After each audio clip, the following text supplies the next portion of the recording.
First ஒரு mixing Pavul வந்து எடுத்துக்கோங்க. அதில் 100 கிராம் அளவு துருவின முட்டைக்கோஸ் வந்து சேர்த்துக்கலாம். அதுக்கப்புறமா 50 கிராம் அளவு துருவின கேரட் வந்து சேர்த்துக்கோங்க. அதுக்கப்புறமா 50 கிராம் அளவு பீன்ஸ், இது எல்லாத்தையுமே சேர்த்துட்டு நல்லா வந்து கலந்து விட்டுக்கலாம். ஸோ இது எல்லாத்தையுமே மிக்சிங் பவுலில் ஆட் பண்ணிவிட்டு தேவையான அளவு இது கூட சில்லி பவுடர் வந்து சேர்த்துக்கோங்க. நான் ஒரு 2 டேபிள் ஸ்பூன் அளவு சேர்த்துருக்கேன். இது கூடவே 2 டேபிள் ஸ்பூன் அளவு கார்ன்ஃப்ளவர் மாவு, 2 டேபிள் ஸ்பூன் அளவு மைதா மாவு வந்து சேர்த்துக்கலாம். சேர்த்துட்டு இது நம்ம எல்லாத்தையும் நல்லா வந்து கலந்து விட போகிறோம். ஸோ நம்ம தண்ணி எதுவுமே வந்து சேர்க்க தேவையில்லை. இப்போ இதில் தேவையான அளவு உப்பு சேர்த்துட்டு நல்லா வந்து இதை வந்து மிக்ஸ் பண்ணி விட்டுக்கோங்க. ஸோ நல்லா இந்த மாதிரி வந்து ஒரு ஸ்பூனை வச்சு நல்லா வந்து மிக்ஸ் பண்ணி விட்டுக்கோங்க. தண்ணி வந்து நம்ம ஆட் பண்ண தேவையில்லை, ஏன்னா வெஜிடபிள்ஸ்லேயே வந்து தண்ணி வந்து இருக்கும். ஸோ இப்போ பார்த்தீங்கன்னா இந்த மாதிரி நம்ம எல்லா உருண்டைகளையும் பார்த்திங்கன்னா உருண்டையை வந்து எடுத்துக்கலாம்.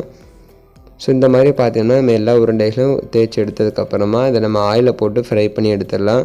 ஸோ ஆயில் வந்து நல்லா ஹீட் ஆனதுக்கப்புறமா அதை வந்து லோ ஃப்ளேமுக்கு மாற்றிட்டு அதுக்கப்புறமா நம்ம எடுத்து வச்சிருக்க உருண்டைகளை ஒன்று ஒன்றா அதில் வந்து சேர்த்துடலாம்.